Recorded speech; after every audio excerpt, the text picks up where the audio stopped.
boy, good boy, good boy. Oh. Filming with animals requires patience, adrenaline, It's chaotic, but it's exciting. and an ability to cuddle.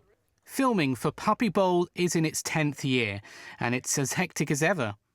To be fair, ref Daniel Schachner has to deal with more than the Super Bowl ref. Poop Patrol, right over there.